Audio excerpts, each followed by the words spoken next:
Seems about right. Lovely. Wow. Aren't we lucky to have heard that original recording of a builder in 1541 with his tape measure, measuring the bedroom wall of the Queen, if there was a queen at the time, and if not, a king. Quite remarkable. Hello there, and welcome back to the final couplet with me, Theo Cowan. Today we're looking at another sonnet, of course, because that is what this podcast is all about. It's about the Shakespeare sonnets. And last week we looked at Sonnet 67, or as I like to call it, Sonnet 66 Part 2. And I've got some terrible news for you. Again, I didn't look ahead. I made a big mistake.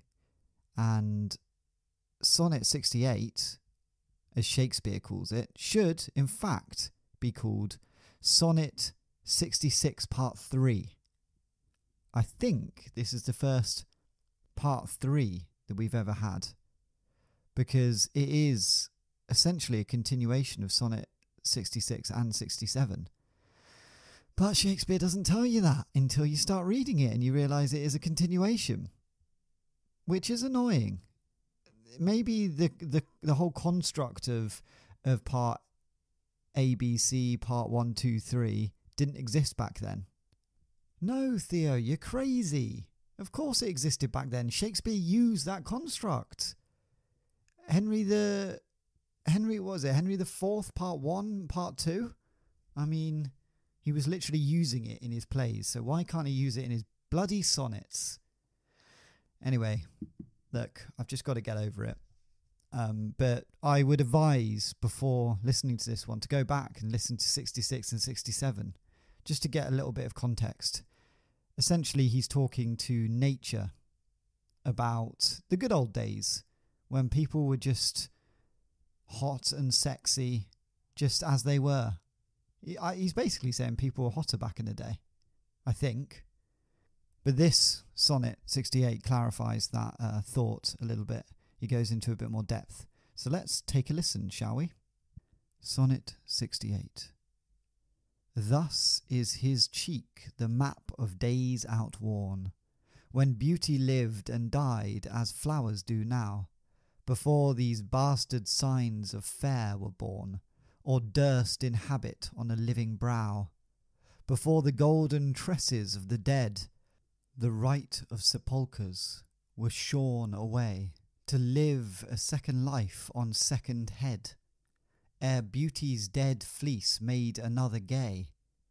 In him those holy antique hours are seen, without all ornament, itself and true, making no summer of another's green, robbing no old to dress his beauty new. And him, as for a map doth nature store, to show false art what beauty was of yore. So there it is in all its glory, Sonnet 66, Part 3, aka Sonnet 68. And this one, as I mentioned earlier, goes into a bit more depth about Shakespeare's lover being incredibly beautiful and sexy, and how, people are changing, times are changing, cosmetics are coming into play, wigs and stuff like that. And Shakespeare's saying, look, let's go back to the good old days where people didn't need those to look sexy, like his young lover. He doesn't need anything to look amazing, just like people back in the day didn't need anything to look amazing. He doesn't need nice clothes, he doesn't need nice wigs. So I think that's the overall tone. And that took me a little bit of time to work out, because I think this is written in such a way that is a little bit more complex than some of the other sonnets, for me anyway. You might find this bloody easy to understand, and if you do, pat yourself on the back, well done. But for me, some tough vocabulary, and the thread got lost a little bit. But this is why we're here, isn't it? Let's dive into it line by line and work out what the hell Shakespeare was going on about in Sonnet 68. Thus is his cheek the map of days outworn, when beauty lived and died as flowers do now. So here he's starting with the overall message that he wants to get out there, I guess. And he's saying about his lover. So his face he's a representation of the good old days, essentially, when beautiful, sexy, hot people lived and died as commonly as flowers do now. So back in the good old days, they were everywhere, these hot people. Before these bastard signs of fair were born, or durst inhabit on a living brow. So here, bastard, of course, is illegitimate. So before these illegitimate signs of beauty were made, essentially, or anyone decided to put them on a human. And I think what he's getting at here, and what he will go on to talk about, is cosmetics and wigs and the likes.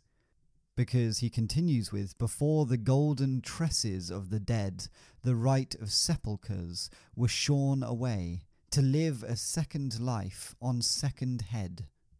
And this essentially means before the golden locks, locks of hair of the dead, which belonged in graves, sepulchres, were cut off and made to live on a second head. So obviously they've been on the first head, so that's the dead person in their grave, and they cut off and popped on a new person as a wig. Now, I did have to look this up online, and I couldn't believe that wigs were made in Shakespeare's time from the hair of dead people. And the jury's still out on that one. It might have been the case, and actually some people might have got wig hair from dead bodies, but I don't think that was the traditional practice. They took it from very much people that were alive on the whole, I believe, as they do to this very day, which is good to hear, that they weren't just shaving everyone's head before they were put into the grave, because that is just bleak, isn't it? I mean, I guess the person's dead, so it doesn't really matter, but I'd personally want to die with any hair I had left on my head, ideally. And then he continues with, ere beauty's dead fleece made another gay.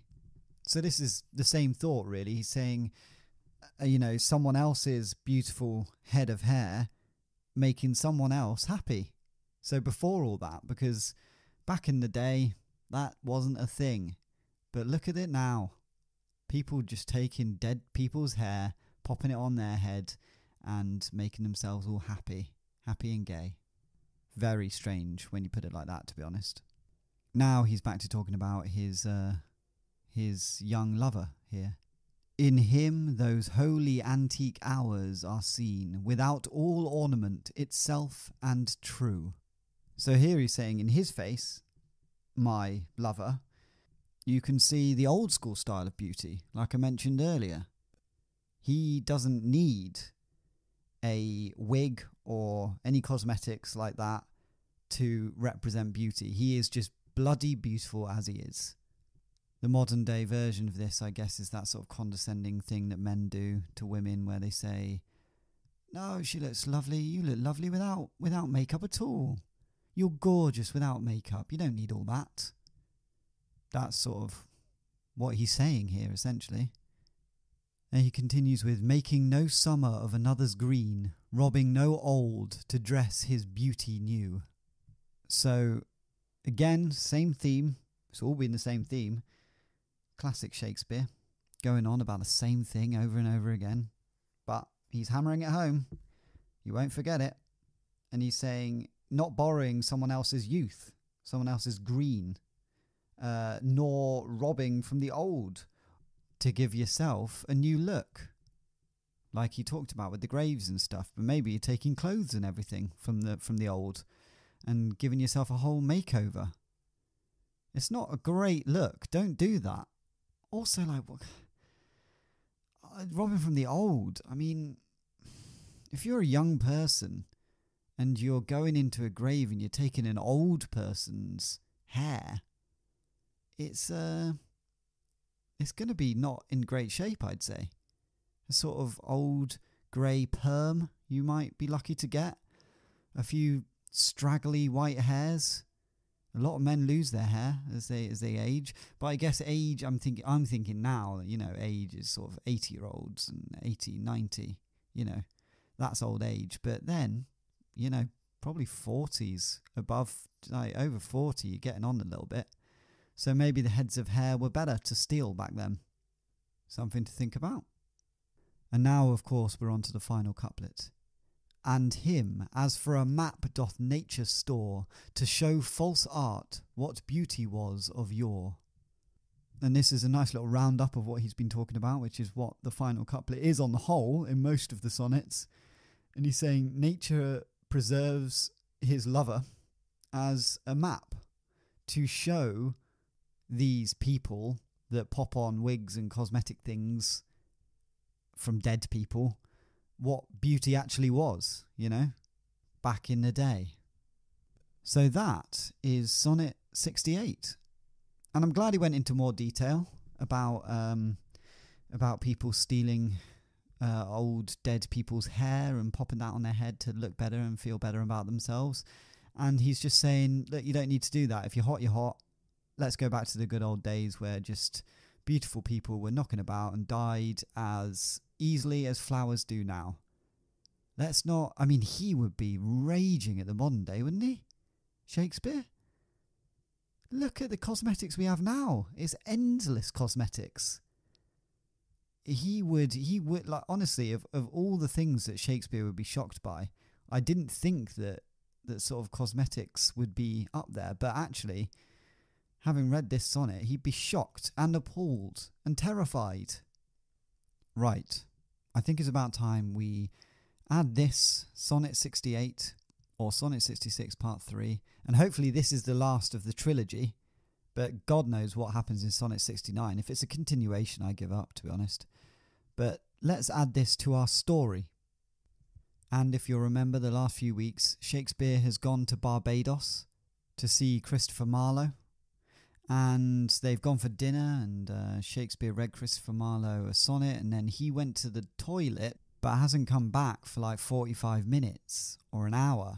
So Shakespeare's gone out onto the beach, and he's quite drunk at this point, and he's decided to recite Sonnet 67 or Sonnet 66 Part 2 to nature itself. And he's having a go at nature in a way. So let's find out what happens when he finishes reciting that and how Sonnet 68 fits into all this. Shakespeare finishes reading Sonnet 67 to nature itself. He looks up at the sky. He looks out at the waves. There's no response from nature. A gentle breeze parts his hair, and a single tear rolls down his eye. He begins to think, why the hell have I come all the way to Barbados if Christopher Marlowe doesn't want to be with me? He left me in the middle of dinner. But, by God, is he gorgeous. And what the hell am I doing on this beach, talking to nature? Nature's not going to respond to me. And then, suddenly, he feels like he can hear a voice in the fall of the waves as they hit the sandy beach. And it says, Shakespeare, I understand where you're coming from, mate. I get you. I want to go back to the old days too, when people were sexy and just like cool and chilled out. But now, oh man, I'm sorry dude, there's not much I can do. It sucks. Anyway, I gotta go. See ya. For some reason, nature's got a sort of Australian accent, which was definitely a surprise to Shakespeare. And Shakespeare was pleased, he smiled, he thought, bloody hell, nature was listening. I just had a little chat with nature, that's crazy. He wondered if it might be the alcohol, but he thought, no, it's definitely not. I definitely had a chat with nature. God, I can't wait to tell people about that. And then, in the distance, he saw a couple walking along the beach, and they were holding hands, laughing, smiling, and the man had little red Speedos, and the woman had a little bikini on, and they both had long, flowing locks, and they were caked in makeup, both of them. Lots of lipstick, lots of other makeup, lots of foundation, and they both had a bit of lip filler and a bit of Botox to make them look all nice and stuff. And Shakespeare watched them for a while interact, and he threw up on the beach. And now whether it was the alcohol or the sight of this couple, we don't quite know. But Shakespeare thought to himself, I think it's disgusting. I think it's absolutely disgusting the way people behave now with cosmetics and wigs, because those are definitely wigs, what they have on their hair. You can't grow hair like that. That's insane. And so from his pocket, he got out his quill and a bit of parchment and scribbled a sonnet. It was indeed Sonnet 68, and what he should have called Sonnet 66 Part 3, but because he was drunk, he just called it Sonnet 68. And he ran over, as quickly as his little legs could take him, to the sexy couple in their Speedos and bikini. And he said, hey, you two, my lover is sexy, okay? And they said, all right, mate, we're just getting on with our lives. You don't need to talk to us. And he went, hey, no, look at you with your wigs. And they said, oh, look, these aren't wigs, these are just our hair. We've just got long hair, both of us. And he said, yeah, it's a wig. And your faces with all the makeup and stuff. And they said, well, we just like putting makeup on. Got a problem with that? What's your deal, dude? And then Shakespeare said, I've got a poem that I need to read you, all right? So listen up, you two. And he pulled out Sonnet 68 from his back pocket. And as the couple walked away, he shouted it after them. Sonnet 68. So his face is a representation of the good old days, when beautiful, sexy people lived and died as commonly as flowers do now. Before these illegitimate signs of beauty were made, or anyone decided to put them on a human. Before the golden locks of the dead, belonging in graves, were cut off and made to live a second life on another person's head. Before the hair of a beautiful corpse made another person happy. In his face you can see the old school style of beauty, no wig to ornament it, an honest representation of beauty. Not borrowing someone else's youth, nor robbing from the old to give yourself a new look. Nature preserves him as a map, to show modern people with wigs on and stuff what beauty used to look like. So, there we have it, Sonnet 66 Part 3. Shakespeare still knocking about on Barbados and shouting at these poor, gorgeous people with probably not wigs on, to be quite honest. He's drunk though, so that explains a lot. But I really want to know, where the hell is Christopher Marlowe? He said he was going to the toilet at dinner and he hasn't come back. That is poor form. Where's he got off to? Maybe next week we'll find out. Until then,